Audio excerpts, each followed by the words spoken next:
Double checking runes though. The power of having either these Earth Spirits or Earth Shakers. At the least for GPK, did still have a few bottle charges to keep him in good shape.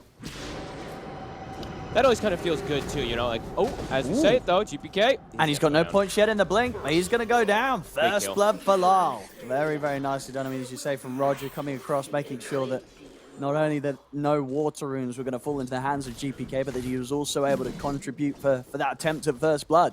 Yeah, they definitely told each other. You know, he has 2 point Shadow Strike, 1 point Scream, level 3. That's actually the Flag Bearer creep too. He might, no, he's actually going to make it in time for it. Bottom lane. See if they're able to dive in and take the kill on notice. They can. But look who's here, Roger. He'll make sure that it's not without a trade. As Hakoda gets taken down. Roger making these early moves. Nicely done. Moves that he's got to make. I was literally just saying, like, it has to feel so nice for Laurel that even though the mid matchup is a do so. So both water runes again. This time, they're going to go the other way round. Outsiders have managed to secure it with GPK's plays, and Roger not quite able to bully him in that situation. Nice blocks. Well, actually be able to turn around here maybe with a charge, trampling across the two of them. Yamich getting very, very low. Will lose his life, but Dahak dies for that attempt there. Well worth it for Yamich. Actually able to stand his ground, so tanky. He was getting beautiful as this Primal Beast. Oh, he's having a great time up here. Yeah, and he's got, as I was saying before, he's got a pretty good game for Primal Beast to just charge in and initiate fights. Uh-oh. And here we go, DM. Turning up, charges in, grabs the Death Prophet. They blow Lal up there with the Sonic Wave. Tombstone's down. So GPK jump forward, maybe seeing if they can potentially chase down for more under the Tier 1 tower. They're looking to dive. And then how strong they are. Big damage there with the Soul Rip, and indeed noticed. Caught by the Shackle. Will be put to a stop by the silence of Roger, but the dagger's in, slowing down Notice. He's going to struggle to get away from this one as he'll tick down. Maybe they get the deny. No, not going to even try for it there. So another kill for Outsiders, and now the Tier 1 in the mid getting pressured. Catapults here. Roger's in. He's able to get the catch on Yamich. Yamich should die for this. Nice. At least they get something back. Now they got to just get the push of their own going. They do have the Eidolon still here for a moment. Might say Lal's going to try and run down a little bit. Doesn't want to dive the Tier 2. Looks like they'll settle to clean up the Tombstone instead. Yeah, DM is here. He's going to charge in. Will be able to get the grab onto Roger. See if Roger can escape. He can. Pops the stick, rolls out. He's going to be able to get out of there. Now it's DM in trouble. As Lal chases him down, DM will fall. See, extra TP's coming in now for Outsiders. If they can get a jump on anyone, they'll turn towards Lal. They'll soon have the heal of the Exorcism coming in.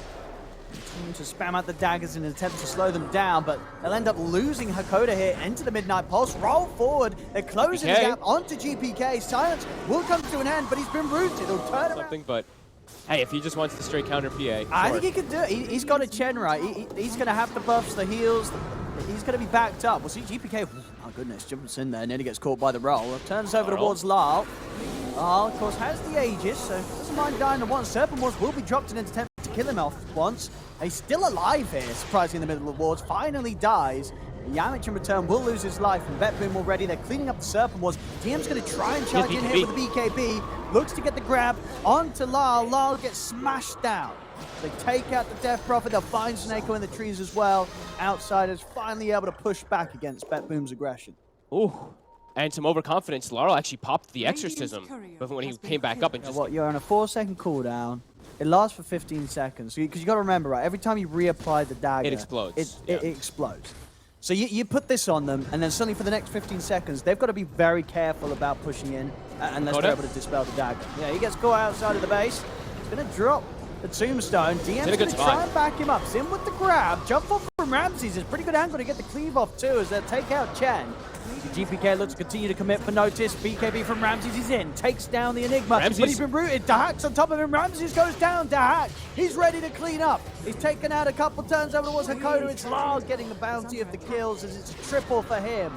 Now look at the GPK. Silence is there. Run him down. Silence. It's a long silence. It's a very long silence and too long for GPK to outlive. As Lal ultra kill. Outsiders, they tried to commit in there, fight around. This top wave's got many creeps coming in. I mean, this kind of feels like the GG without typing GG. Yeah. They're just gonna, let's see if they can even kill like one hero. They're gonna have to full commit. We'll refresh on DM. See what they can do here. As they'll come in for the defense, but there's the black hole. Notice he's just going to drop it down on GPK. GPK has got buyback, but they're losing the barracks here. See Yamich get the setup under control, but of course he has Aegis. He'll be ready to come back for round 2. As they'll take him out once. And they do it a second time. Ramsey's trying to go for the back lines. He's committed in over towards Noticed's Enigma. Noticed will finally fall. Ramsey now jumps to his next target, looks to Seneko, but Dahak's closing the gap. He's getting in on top of the PA. Ramsey's has got to try and get away from him. Caught by the silence. One more hit will do it. Ramsey's taken down. Dahak now turns to GPK. GPK caught in the route. They have the stun. They have the lockdown to hold back Dahak. Gives GPK the chance to jump back to safety. Outsiders, they will get the kills, but of course not before the damage to the base was done. They do still have that one range racks, so Mega Creep. Still a pretty massively uphill battle, obviously. Pretty impossible one, that is. There's also a basher now for Dahak. More elements of like messing up with PA2, E-Blade on Laurel. Oh, they're in. They're gonna go straight away. They're gonna look to get on top of the gen here, but Dahak is already on top of Ramses. Ramses just dies out of the game for a minute. As that, 3 dead. They do have buybacks on a couple of them, but Roger, fantastic catch there. Gets the opening onto GPK. GPK will still be able to put the PKB. Links up to the high ground, but he still ends up dying to the damage being kicked out by Lal. GG is called. Wow. BetBoom proving that outsiders will not have an unstoppable streak here in this qualifiers. They take a game off them. Really, really well played with their push draft, right? The Chen Enigma DP setting the pace with Roger making aggressive moves. Even the little cute play at the end there. E-Blade from Laurel. He just throws it onto Seneko and the PA does nothing. Yeah, amazing game, really. Like, BetBoom. They...